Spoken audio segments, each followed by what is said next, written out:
अस्सलाम वालेकुम एवरीवन, उम्मीद है आप सब खैरियत से होंगे। Welcome to the post market session. आज के सेशन में हमारे साथ CEO Chase Securities Ali Nawaz साहब मौजूद हैं। अस्सलाम वालेकुम अली भाई। वालेकुम सलाम, थैंक यू।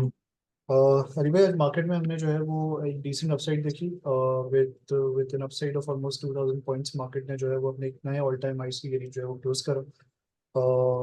आज I guess over the weekend एक लॉन्ग वीकेंड था जिसपे हमने जो है वो दो मेजर पॉजिटिव न्यूज़ेस आती हुई देखी। एक तो पेट्रोल प्राइसेस हमने देखा कि रिड्यूस हुए थे, विच बाय द वे काफ़ी र्यूमर्स भी हैं और एक्सपेक्टेशंस भी हैं। फिर फर्स्ट जुलाई से जो है वो we might see a hike in petrol prices. उसके अलावा व्हाट वी सॉ वाज कि फ्राइडे को जो है वो पीएम ने एक पावर टैरिफ कट जो है वो अनाउंस करा था ऑफ 10.5 रुपीज़।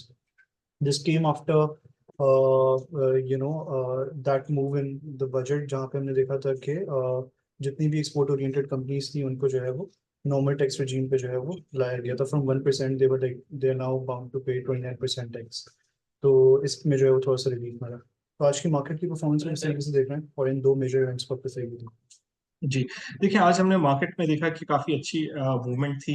एक तो जो बजट में कोई खास टैक्सेस नहीं लगे, सीजीटी अनचेंज रहा। ये बेसिकली मार्केट के लिए काफ़ी पॉजिटिव था।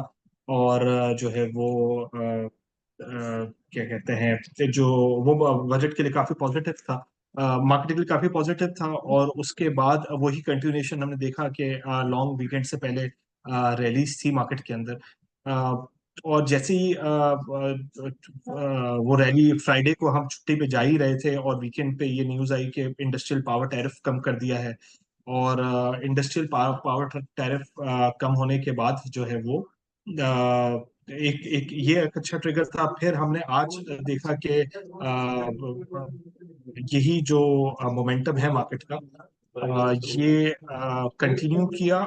और साथ साथ एक खबर ये आई कि बैंक्स पर जो पिछले साल एडीआर टैक्स लगा था, कम एडवांसेस टू डिपॉजिट होने की वजह से, वो टैक्स जो है वो हट गया है।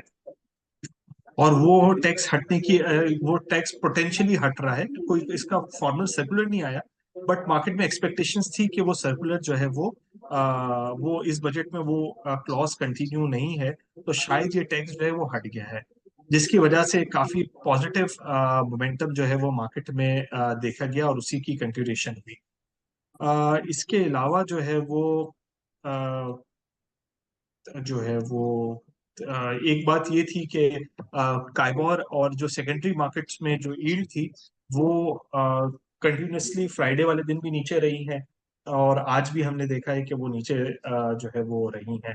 तो ये बेसिकली मार्केट में दो तीन ट्रिगर्स थे जिसकी वजह से जो है वो मार्केट में अच्छी मूवमेंट देखी गई है।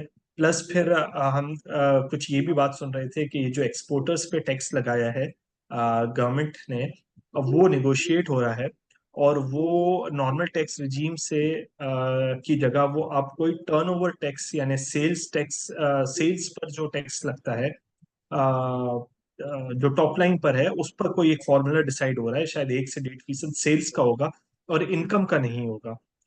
तो हो सकता है कि ये नेगोशिएशंस कुछ हो रही हैं गवर्नमेंट और एक्सपोर्टर्स के दरमियान, और उसकी वजह से हमने फिर एंड में इंटरलूप देखा कि वो ऊपर का कैप लग गया और फिर दूसरे टेक्सटाइल्स में भी इंटरेस्ट आना शुरू हुआ। तो ये मिक्स ऑफ एक्टिविटी थी जिसकी वजह से जो है वो जनरल इंडस्ट्रीज और बैंक्स और ये पूरा मोमेंटम मार्केट का जो है वो पॉजिटिव हुआ। परफेक्ट। आई गेस काफी डिटेल में कवर करा बैंक्स और के हवाले से ही मेरा जो क्वेश्चन था उसको भी आपने जो है वो एड्रेस कर दिया। मेरा अगला सवाल जो है वो ऑयल एंड गैस सेक्टर के हवाले से। ऑयल एंड गैस सेक्टर में हम देख रहे हैं कि मार्केट थर्सडे के सेशन से ही जो है वो हमने इसमें जो है वो एक अच्छा पॉजिटिव मोमेंटम देखा है। मेनली ओजी ने जो है वो लीड करा है। ऑल्दो पीपीएल में हमने देखा है कि फ्राइडे को भी इसने नेगेटिव नोट पे क्लोज करा। आज भी जो है वो इसमें थोड़ा सा सेलिंग प्रेशर रहा, although market was at one time 2000 points plus. तो इसकी क्या वजह है?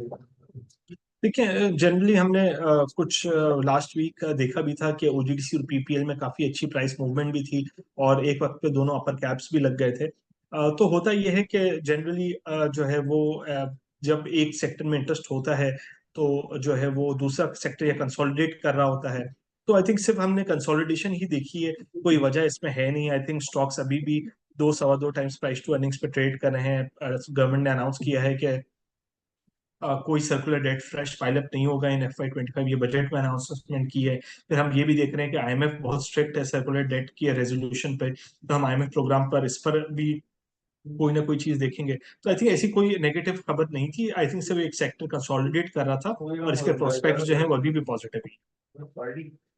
Next question is regarding fertiliser sector. Fertiliser sector में भी हमने जो है वो एक बीच में देवर सॉर्ट ऑफ कंसोलिडेटिंग, थोड़ी बहुत जो है कंसोलिडेशन हुई थी, करेक्शन हुई थी। उसके बाद इनमें जो है वो हमने प्रीवियस कुछ सेशंस में वापस से एक अपसाइड देखी है, जिसमें effect and mainly FFC have led the entire sector. तो इसमें तेजी की वजह क्या रही है? जी देखिए इसमें बेसिकली हमने आज एक और पर्सपेक्टिव ये देखा कि जिस तरीके से फिक्स इनकम यील्ड्स या ट्रेजरी यील्ड्स नीचे हैं, कार्बन नीचे है, इंटरेस्ट रेट्स कट की एक्सपेक्टेशंस और स्ट्रांग हो रही है अगली मॉनेटरी पॉलिसी में, तो वो सारे स्टॉक्स जिनकी डिविडेंड यील्ड्स 15% या उससे ऊपर है, उन सब में इंटरेस्ट देखा जा रहा है। चाहे वो बैंक्स हो, चाहे वो POL हो, चाहे वो FFC फर्ट हो, चाहे वो हप्को हो, इन सब में हमने देखा है कि इंटरेस्ट है। बिकॉज यील्ड्स तो आपकी एक साल बाद जो है वो नीचे होंगी, लेकिन डिविडेंड आज जो आपका है इन ब्लू चिप कंपनीज, इनके तो प्रॉफिट्स मुनाफे हर साल बढ़ते हैं, उनके डिविडेंड्स भी बढ़ते रहते हैं। तो डिविडेंड आज आपने जिस प्राइस पर लिया है, तो इस साल का डिविडेंड होगा, फिर अगले साल ऑल ग्रोथ और डिविडेंड, तो डिविडेंड यील्ड आपकी बढ़ती रहेगी। जबकि आप ट्रेजरी यील्ड देखें तो वो रिड्यूस होती हुई लग रही हैं। तो इस वजह से उन सारे इन्वेस्टर्स का इंटरेस्ट जो है वो डिविडेंड यील्डिंग स्टॉक्स में आ रहा है। और यही वजह हमने फर्टिलाइजर सेक्टर में भी देखी कि उसमें काफी अच्छी प्राइस मूवमेंट आई है। परफेक्ट। नेक्स्ट क्वेश्चन मेरा प्रॉब्ली स्पेसिफिक स्टॉक के हवाले से एयरलिंक टेक्नोलॉजी सेक्टर में हमने आज देखा जिसमें जो है वो काफ़ी अच्छा काम हुआ, और हमने इसमें अपर कैप पे जो है वो ऑलमोस्ट क्लोज होते हुए देखा। तो एयरलिंक में तेजी की वजह क्या रही है? देखिए जो बेसिकली हमने एयरलिंक का लास्ट वीक भी एक नोटिस देखा, जिसमें वो चाइनीज कंपनी के साथ पहले ये मोबाइल मैन्युफैक्चरर में तो लीडर था, असेंबलर में, सॉरी, मोबाइल असेंबलर में लीडर था, बट अब वो टेक गैजेट्स भी एक चाइनीज कंपनी के साथ जो है वो मिलकर प्रोड्यूस करने जा रहा है।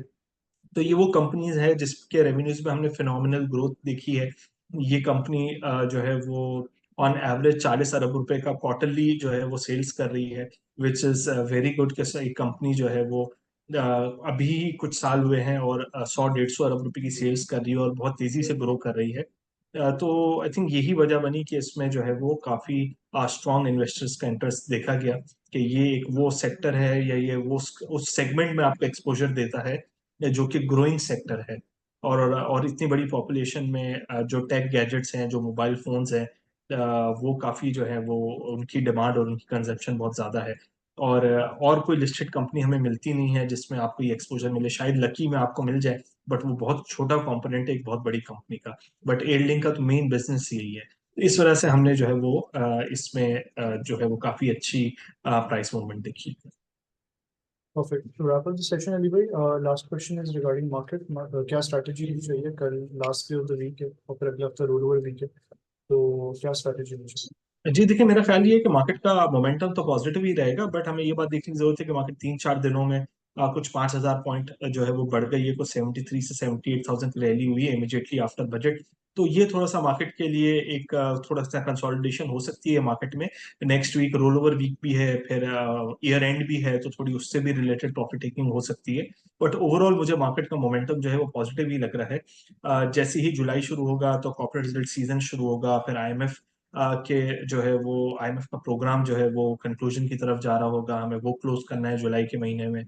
फिर हम मॉनेटरी पॉलिसी की डेट्स अनाउंस होते हुए देखेंगे, शायद जुलाई के आखिरी हफ्ते में हो, चाहे अगस्त के फर्स्ट वीक में हो। तो वो एक्सपेक्टेशंस भी काफी जो है, तो आई थिंक जुलाई में भी मार्केट के लिए काफी अच्छा ट्रिगर है। तो मार्केट का मोमेंटम ओवरऑल जो है वो पॉजिटिव ही कंटिन्यू होते हुए।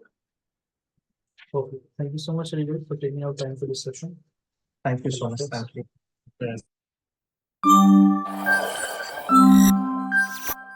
यू।